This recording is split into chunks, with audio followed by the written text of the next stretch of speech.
At sabi nga natin mga kababayan, huwag naman sanang magsamantala dito sa West Philippine Sea yung mga Chinese. Kasi yung focus ngayon ng Amerika ay sumaklolo sa Israel, doon sa Middle East. Bakit niya, Mr. Maravillas, anong nakikita mo sa mga kaganapan? Delikado po.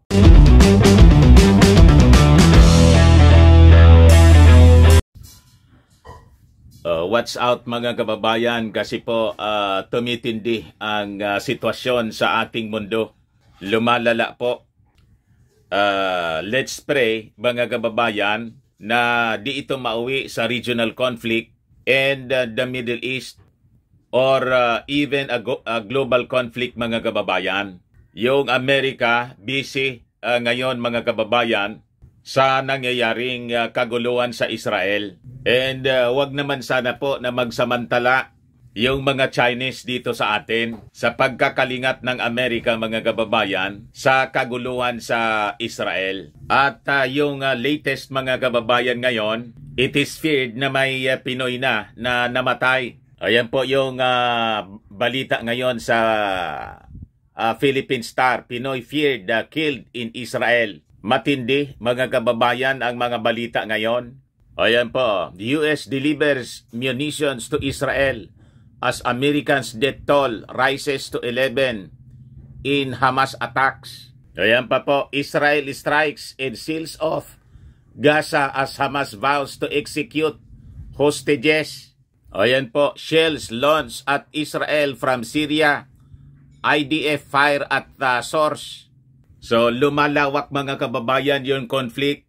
Ayan po, top US general warns Iran do not get involved in Israel crisis anya. Ayan pa mga kababayan, Hamas claims rocket fire at Israel from Lebanon.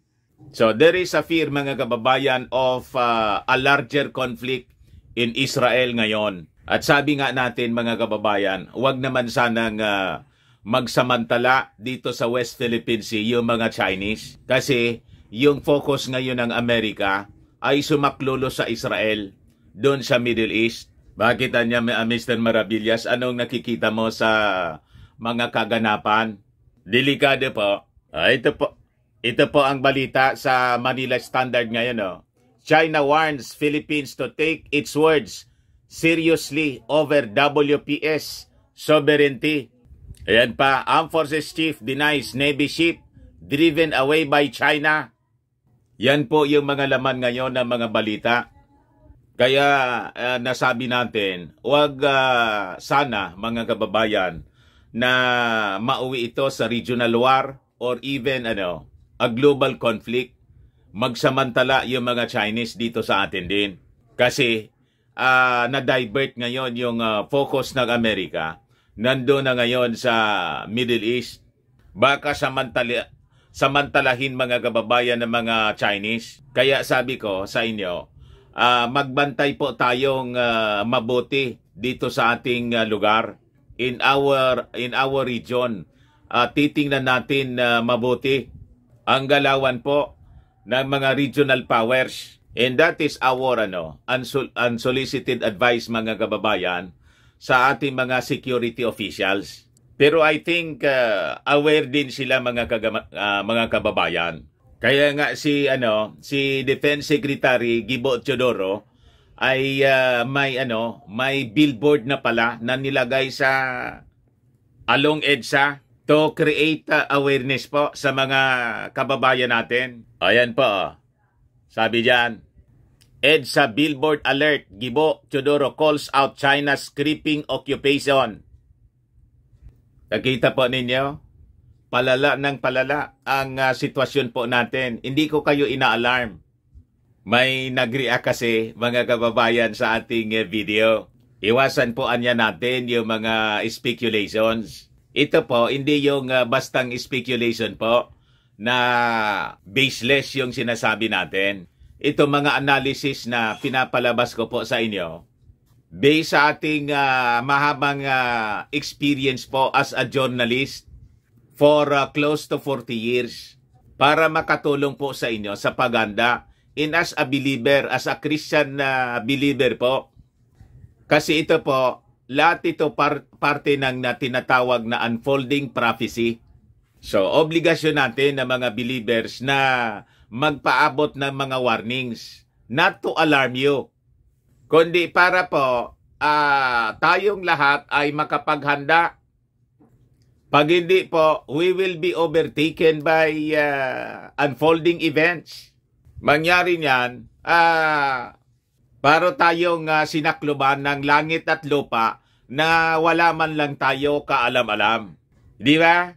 But before ko magagababayan na ibigay sa inyo ang mga kwentong ito, click subscribe muna dito sa ating YouTube channel and hit the notification bell para lagi po kayong updated sa mga kaganapan sa ating bayan at sa buong mundo. Like and share na rin po ninyo ng ating video. At wag na rin po ninyo na skip yung ating mga commercial ads para tuloy-tuloy lang ang pag-unlad ng bagong Pilipinas, the land of fear. Yan mga kababayan yung billboard ni Gibo sa EDSA. Sabi diyan, Gibo Teodoro calls out China's creeping occupation. Mabuhay ka, Gibo. Sabi rito, Defense Secretary Gibo Teodoro is pulling no punches against China's creeping encroachment into the country's waters. Teodoro's fiery anti-China sentiment made a debut on a flashy digital billboard along EDSA, a major thoroughfare in Metro Manila last week. You see, mga kagababayan, so sa kanyang mensahe, the defense chief sabi rito, sounded the alarm about China's aggressive actions and stressed the need for the Philippines to protect its territory. Kaya sinasabi natin po, mga kababayan, na bantay po tayo. Baka magsamantala po yung mga Chinese, biglang umatake po. Kasi yung Amerika, ang focus ngayon, na-distract yung Amerika. Although right now, may ongoing sama-sama 2023 po na naval exercises with 7 countries including America, France, Australia, Japan. Yung una ng diniscuss natin sa inyo last time, kahapon. So yun ang babantayan po natin mga kababayan. Sabi diyan, if you don't stop them, China is going to creep into what is within our sovereign jurisdiction, our sovereign rights, and within our territory. Sabi po ni Gibo Teodoro, the Defense Secretary's powerful post originally dropped on his Instagram feed. In the post, Teodoro affirmed the government's resolve to protect the country's territory from China bullying tactics. So yan mga kababayan, yung billboard ni Gibo along EDSA. Ayan po ang laman, malinaw. If we don't stop them, referring to China, China is going to creep into what is within our sovereign jurisdiction, our sovereign rights, and within our territory. Gibo Teodoro, Secretary of National Defense, mga kababayan. You see? So sa kanyang post mga kababayan sa Instagram, ito yung mababasa natin. In 2016, a significant ruling anya by an international tribunal in The Hague favored the Philippines in a maritime dispute. The verdict determined that China lacked a legal foundation for asserting historical rights over the majority of the South China Sea. Despite this ruling, Beijing has chosen to disregard it and persistently increase its influence in the region, a behavior that can be seen as an act of bullying.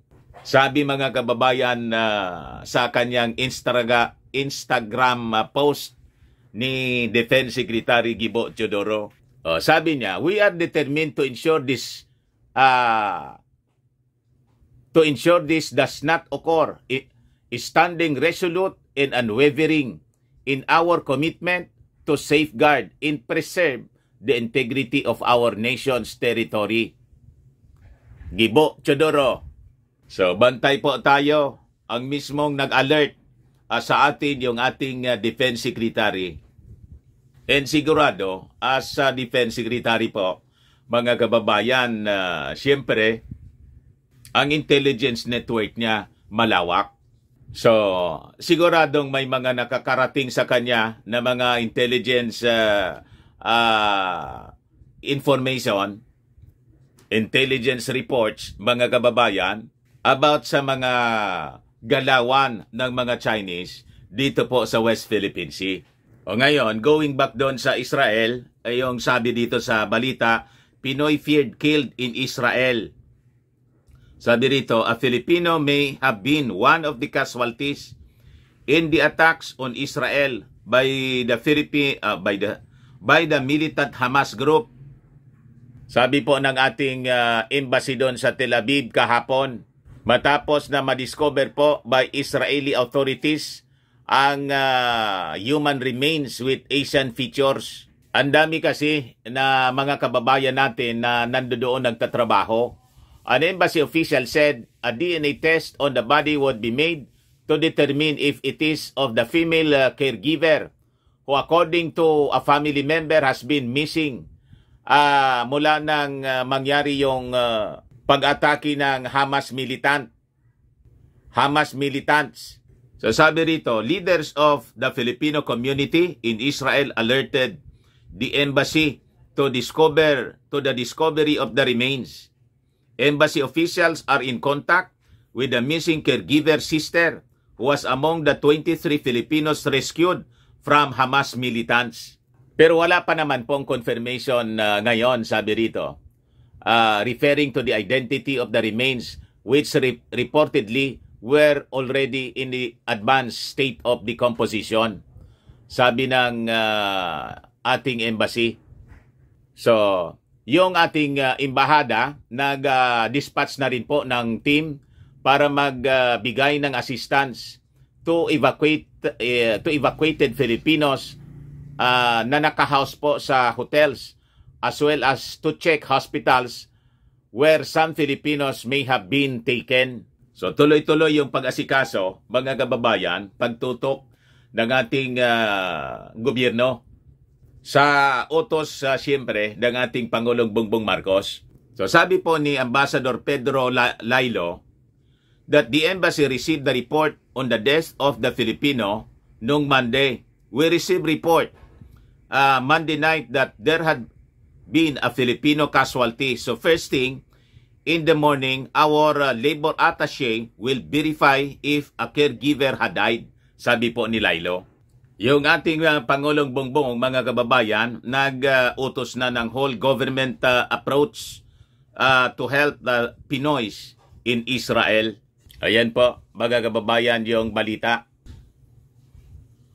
So sabi rito, it does not involve only the DFA at saka yung Department of Migrant Workers, kundi kasama yung ibang mga agencies ng ating gobyerno tulad ng Department of National Defense, DSWD, DOLE, TESDA, in other offices as we work together to ensure the safety in protection of our kababayans in Israel and Gaza.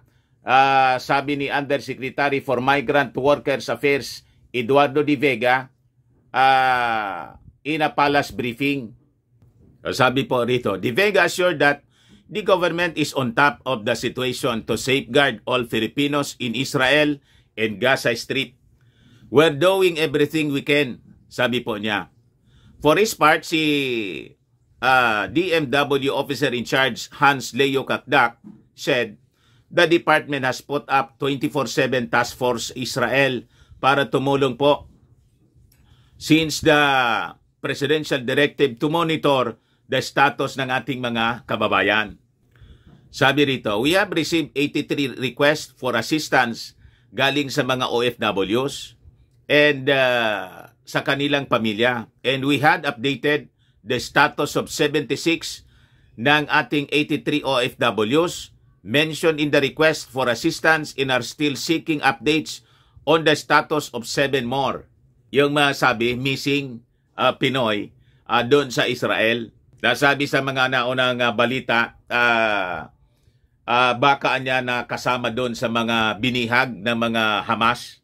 O ngayon, sa update mga kababayan na pinalabas ngayon ng Presidential Communications Office as of October 10, kagabi, the embassy confirms one more Filipino national has been accounted for, a female found in the safe area. So sabi diyan, this reduces the number of Filipinos whose location are still pending to 6, 2 males and 4 females. Coordinating with Israeli authorities and local contacts, the embassy is exhausting all available means to ascertain the conditions ng 6 na mga Filipinos. So sabi rito, of the 29 Filipinos whose locations were initially unknown, 23, 1 male, 22 females have now been found or rescued and brought to safe areas. Maraming salamat naman po sa mabilis na pag-asikaso, pag-respond ng ating gobyerno. So makikita po ninyo, iba ang galawan ngayon po ng ating gobyerno. Automatic siya. Ito yung sinasabi na bagong Pilipinas, branding ng serbisyo na sinasabi ng ating Pangulong Bongbong Marcos. Bago na anya tayo, bagong Pilipinas. Hindi na yung dating sistema po na aanga-anga. Problematic yung ating mga kababayan, lalo sa ganitong sitwasyon ng krisis. So sabi rito, of this, 1 male remains in hospital being treated for moderate injuries sustained during the rescue operation. So the embassy's MWO OWA team is now on its second day of providing assistance to evacuated Filipinos in the hotels where they are housed, as well as checking hospitals for possible admitted nationals. The embassy is deeply grateful to the Israeli security forces who risked their lives to rescue our kababayans caught in the combat areas, as well as to Israeli emergency services and yung mga authorities doon, included Filipino nationals na involved sa evacuation operations. So sabi diyan, as the situation is fluid and the embassy continues to receive real-time reports from its team on the ground and Israeli authorities, the information above will be updated accordingly. So ganon mga kababayan, tuloy-tuloy ang pag-update para alam ng mga kababayan natin kung ano yung sitwasyon, kalagayan ng ating mga OFWs in Israel na naipit po dito sa giyera. So yan po ang update ng Presidential Communications Office.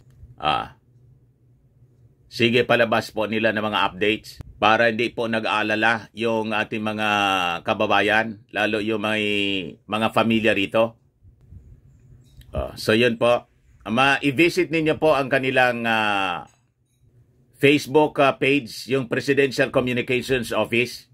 But anyway, tayo rin dito magbibigay palagi ng mga updates ng mga kaganapan po sa giyera sa Israel ngayon. Ayan muna po mga kababayan. Baka lang gusto ninyo itong itry. Firmax Firming and Lifting Cream. Pinapay po sa mga pulses and affected area. Mainam po sa paninigas ng mga kaso-kasuan. Ito naman po, Automax Radiant Serum. Sa mukha naman yung application. Anti-aging po siya. You will look 10 years younger than your age. Sa mga cancer patients naman po, baka lang gusto ninyo itong itry.